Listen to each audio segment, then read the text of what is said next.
Hello and welcome. It is 1 o'clock on Friday, March 27th, and this is a quick introduction to Seesaw. I want to start off with a poll, and I haven't done this before in Zoom, so you're going to have to work with me here. I'm going to click on poll and ask you, how confident are you with Seesaw? So I think you should see it on your screen. Tell me if that's true, John. Do you see a poll pop up? I still see your face. No, nothing yet. Nothing yet. And now I see someone else. Poll is closed. Now I see Michelle. How about now? Now I can see it. Yes. Outstanding.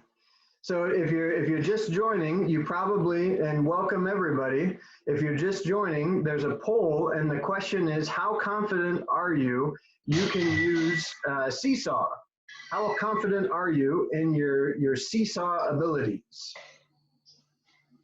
Almost everybody, welcome everybody. So we're starting off with a poll. How confident are you that you can use Seesaw? Almost everybody's there. I have 6 of our 9 responding as of yet. 9 of 9, outstanding. So can you see the results or not? No. No, okay, only I get to see the responses. The responses are, no one said, I can do this alone. And we have 2/3 of you saying I can do it with some help, and 1/3 saying I can do it with a lot of help. So that's great. This is the beginning. This is the introduction to what is Seesaw. So excellent. It looks like when I'm done, I can share the results. Now you should be able to see them, right, John? Yes. Outstanding. Great. All right. So let's jump in. I'm going to share my screen. When I press share screen, you can get out of the full screen view and do something else on your computer by pressing escape. I'm going to go back and forth between sharing my screen and asking you to do some things inside of Seesaw. So be aware, you can get out of this at any time by pressing escape. So let's try that, please. Press escape for me, and then go to tinyurl.com/ESU5Seesaw. This should take you directly to our Seesaw Best Practices webpage. I'll wait for just a moment. And say that again. It's right on your screen here, and if you can see our screen. Oh, okay. Yep, tinyurl.com/ESU5Seesaw. And so while you're getting there, I want to have a quick conversation about what it is we're talking about. Seesaw is a wonderful tool that will allow you to do lots of different things. As we think about planning for closures and continuing some student learning, and that might be an enrichment setting where kids are working, maybe practicing some things that they've already done or deepening their understanding of different things. Or potentially, we're talking about continuation of learning. Either way, we like to think about instructional best practices as instructional best practices. And I hope you all feel confident that teaching in an online setting or sharing even some of these offline resources is similar to teaching in your classroom. And you are wonderful teachers. I'm confident that that is true. So as we think about teaching in this online setting, or maybe this blended setting of both paper copy and online copy, it's important to remember we still need these critical components to those weekly enrichment ideas or educational ideas. We still need some sort of input. And that might be readings, that might be videos, potentially it's an online teacher interaction with Zoom, but we still need some form of input. And I don't know that we can rely necessarily on our parents, all of that input. There we go. All right, and I'll share my screen one more time. All right. So after input, of course, we know, so here's the difficulty. If I share a video or if I share a reading, how do I know that students have done anything with that resource? the response is we need to give them some sort of a processing activity, some sort of a quick check for understanding. Then maybe we get to some deeper practice, and that could look like a paper worksheet, that could look like Quizlet, that could look like lots of different tools. It might even be Seesaw. Finally, that we want to get kids to create a quick product. We're not talking deep 35-page essay or 22 slide Google Slides presentation. We're thinking something quick. And the great news is that Seesaw will do all of this for you. This is one tool that will allow you to accomplish all of these things right inside of Seesaw.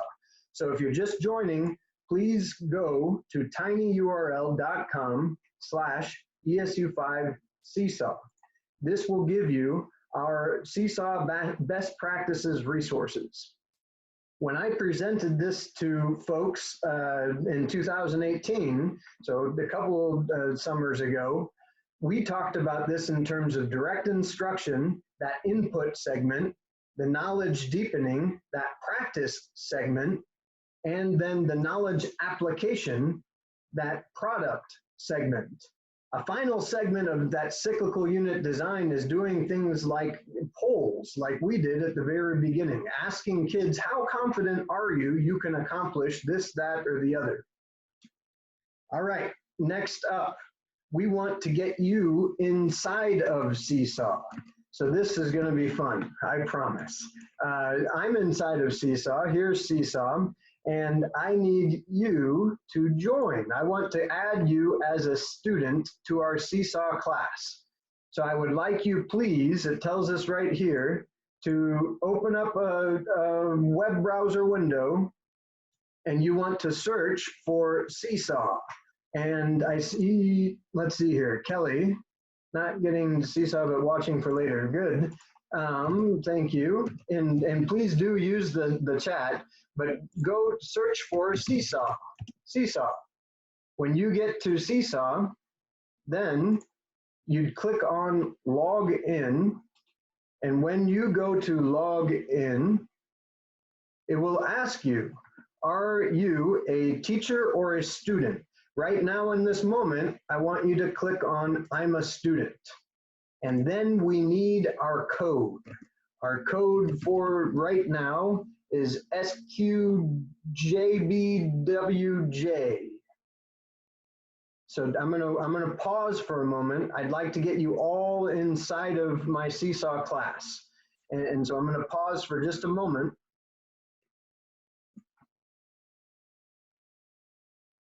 Let's see.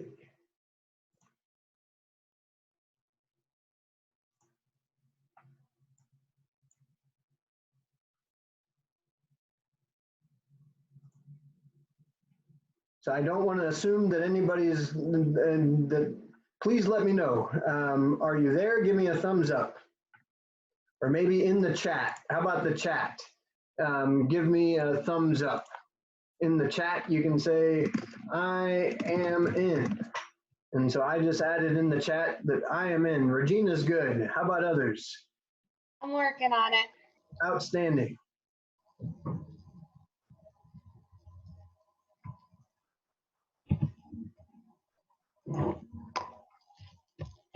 Okay, so I have a question. I already have a class in Seesaw because I'm a co-teacher that my other teacher set up.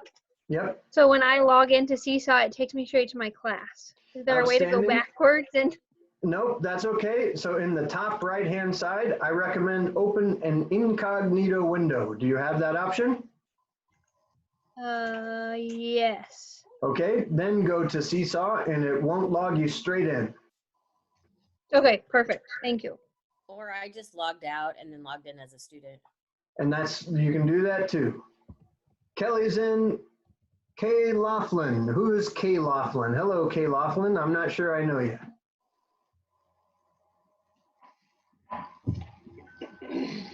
Can you hear me now? I think you can. All right, we're going to wait for just another minute.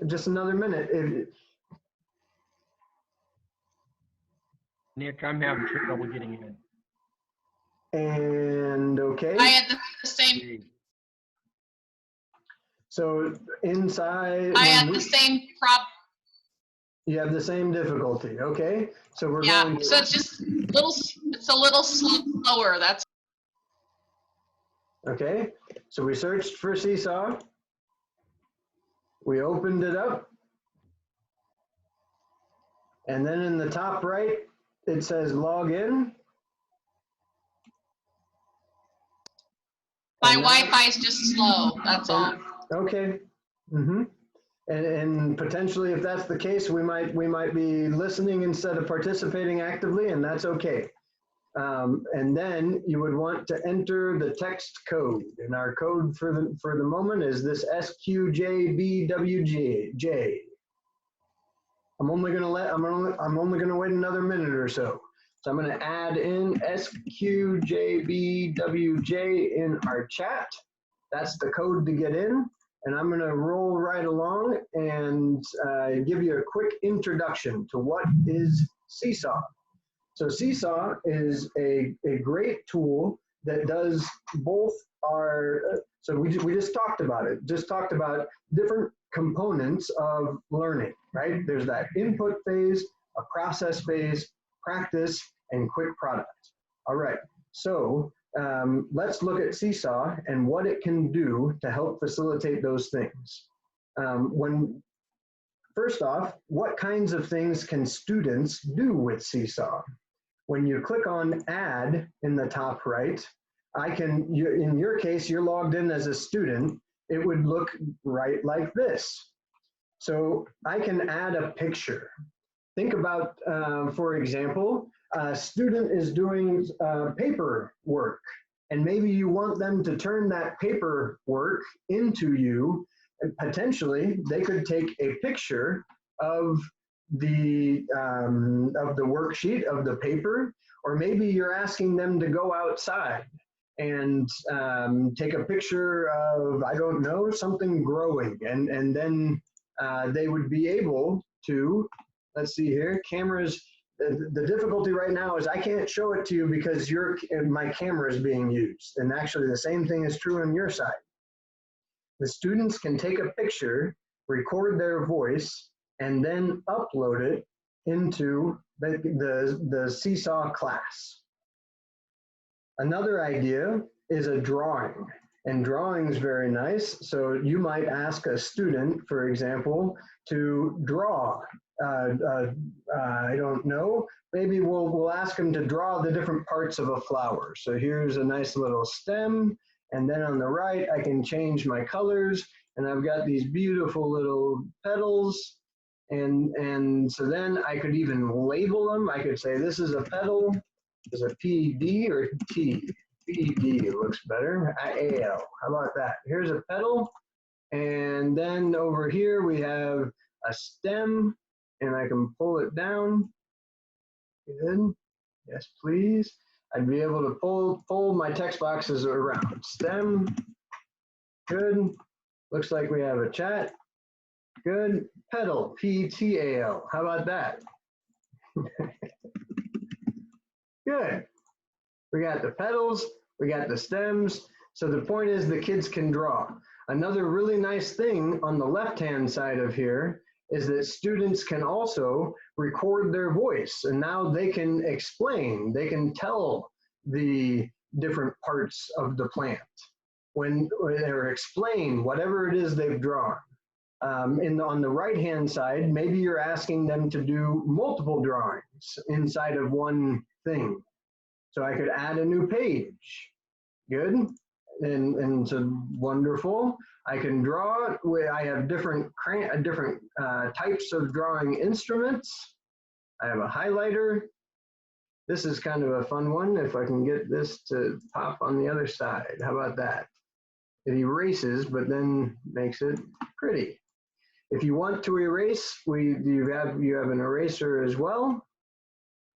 And then I can press go. Once I press go, I can select the student who I am and submit. It's asking me what folder, and you can put it in any folder you want in this moment, but I would like you to try it. For those of us who are in here, I want you to click on add, and I want you to add a new drawing. Try it out. While you're trying, I'd like to open the floor to questions.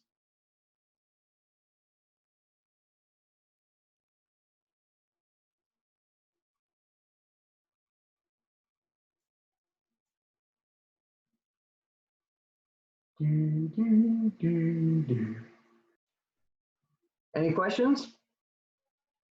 So far, so good. Take another 30 seconds and finish that drawing, and then press submit. Remember, in the top right, I don't have anybody submitted yet. Help me out. Come into drawing, give me a little drawing, and then press that check mark in the top right. It's important to give you guys the student experience. I want you guys to have an understanding of what the students are getting through or are being asked to do. After you're done, you can select any folder, and then that green button. Nick, my screen goes to select students. What do I do as a student there? Do I just click? Any student is okay. And this is just a dummy training class, so I put in a bunch of names, and then yes, it's asking you to select a student. You can be anybody you want.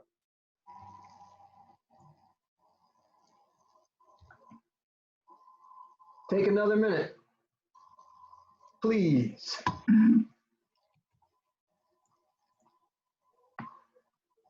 Abigail has a beautiful, and your name isn't Abigail, I know that, right? Remember, these are dummy names. And so Abigail has a beautiful flower. Tell me about it, Abigail. Who's Abigail? I think that's me, and it's more of a teddy bear. Wait a second.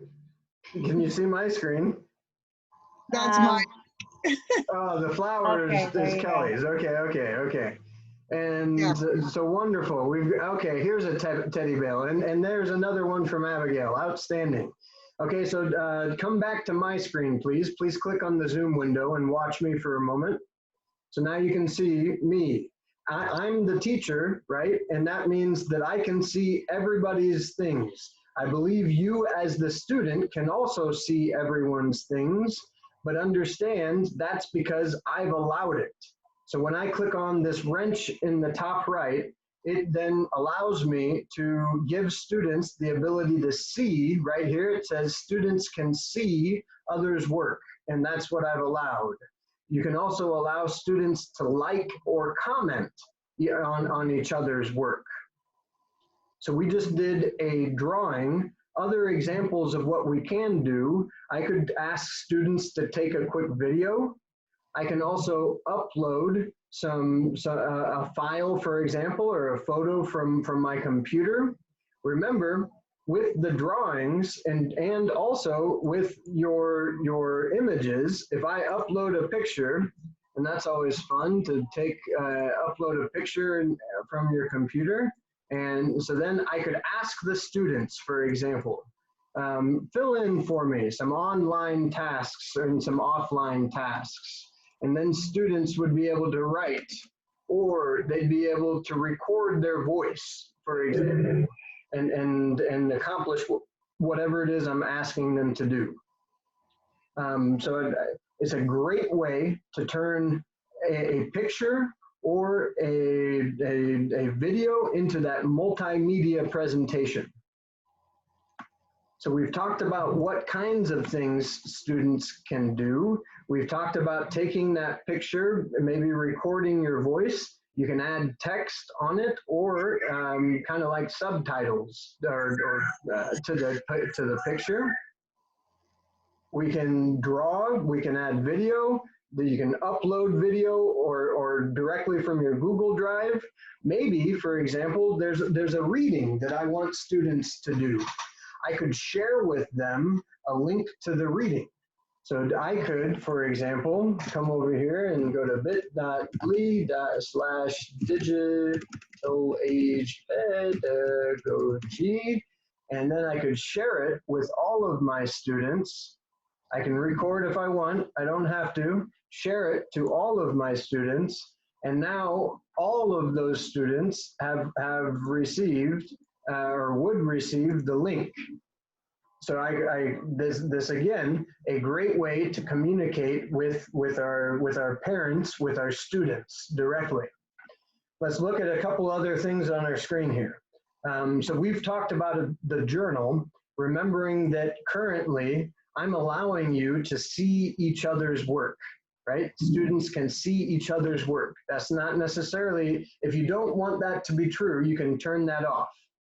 I know that some of you are in the situation where you're wanting to communicate with only maybe one or two of those students in the classroom. So for example, if I want to use this as a communication tool, I could say this is a parent note that only goes to one kiddo. And then I would say, okay, I could record my voice, or now I can say, very good. Oops, I gotta go back, went too fast. And now I could say, this only goes to Cami, right? So a way that in special education, we could communicate with an individual student instead of sending it to everybody. Good. I'm gonna say that's for Allie. That's an individual note for Allie. Great, and done. Now, let's look at some other buttons across the top here. Activities. And so activities is going to be the topic that we cover starting at 1:30. This is the beginning, the introduction. So we've talked about our journal. Then another button up here is activities. Another one though is the inbox. And here is where I can send a specific note to a student. We saw that if I wanted to go to add and add a note and write a note to a student, so I can do it that way, right? We just saw that. Another way we can communicate with parents is send a student announcement. So when I do this, I can say send to all students, very good, or and it looks like I'm only able to send to all students or all students with family members. So it looks like the announcements are for messages to all class. I don't see the ability to limit that. And then I'd be able to send. And so all folks just got an announcement. My recollection is that the announcements, when a parent responds to an announcement, that response is not for everybody's eyes. Only the teacher gets to see the parent responses. So that's okay. Another box that I don't think you'll play with all that much is skills. And so you could identify, if you desired, you could identify different types of skills. Maybe that is something you would like to think about in the moment. I mean, in the moment, we have kids in elementary schools going home and working on math, maybe working on English language arts. Potentially, you'd like to be able to assign skills to different things that students are doing.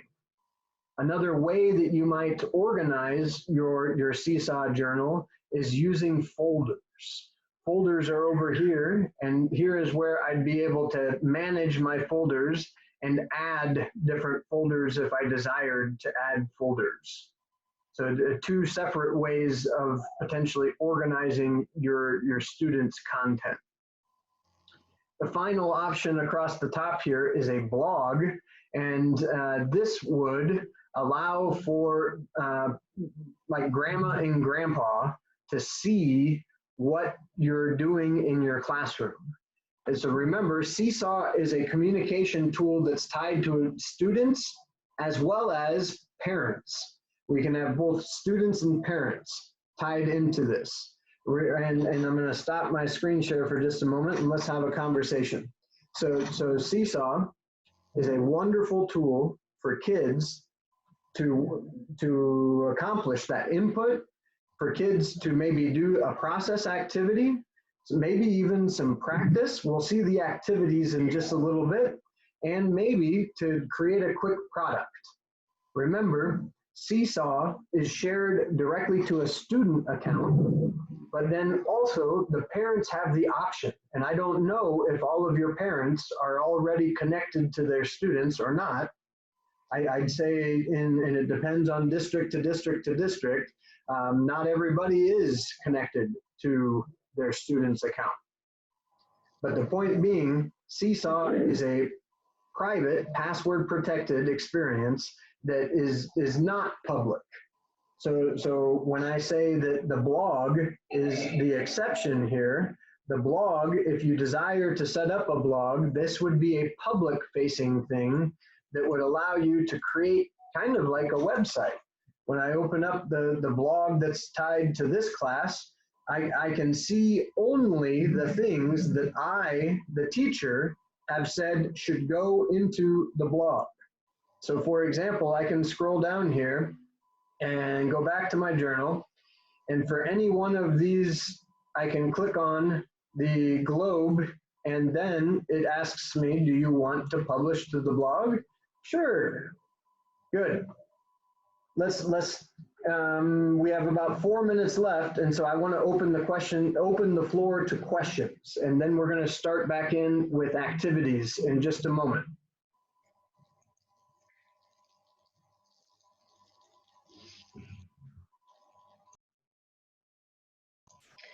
Nick, I have a question. So I have joined several of my teachers' classrooms. If I want to do like, and maybe you're going to cover this in the next session, and if so, just tell me to hold tight. But if I want to send like, say like I made a little video that I wanted to do to all my K through 4th graders, can I do that without having to go into every single class? That's a great question, Vicki, and the answer is no. Unfortunately, each one of those classes is self-sustaining. It's its own thing. So let's see. If you're in Vicki's situation where you've been added to multiple classes, when you log in as the teacher, you click on your name in the top left here, and then I can get in and out of different classes. So you'd have 4th grade class or 3rd grade party or whatever that class might be, however that's named, you would see all of those classes up here. So if you wanted to share that video, then you'd go to add, and either you could record the video live by clicking on this video, and then you'd be able to record yourself, or you could, if you've already recorded the video and it's saved on your phone, you could upload the video, assuming you're doing it from the phone, or you could upload a video from your Google Drive as well. I did also find, I tried to do that, and my video was too long, but to curb that, I just had it on YouTube and got my share link on YouTube and did the hyperlink. That's a great solution. Yep, that's a great solution. When you create videos, my recollection, and it's not going to let me see it because right now, when I click on add a new resource, it's not going to let me get in to record the video because my camera's being used by Zoom right now. And so I can't demo that for you, but my recollection is that kids can talk for up to 5 minutes. Yeah, I'm a little windier than 5 minutes. Is that right? Yeah. So question from Danielle is, can more than one teacher be assigned to a class? This is a great question, and the answer is yes, but how many teachers depends on your Seesaw account. With the free version of Seesaw, you can have 2 teachers in an account. With a free version, if you are a Seesaw ambassador, you can have up to 5 people inside of that account. I know that Fairbury, and I don't know that I see anybody doing from Fairbury here, but they are paying for it, and I think that there's a higher limit on there too. So yes, you can have more than one teacher. How many teachers will depend on what your type of account is. So good, we are right at 1:30, and so I'm going to stop this recording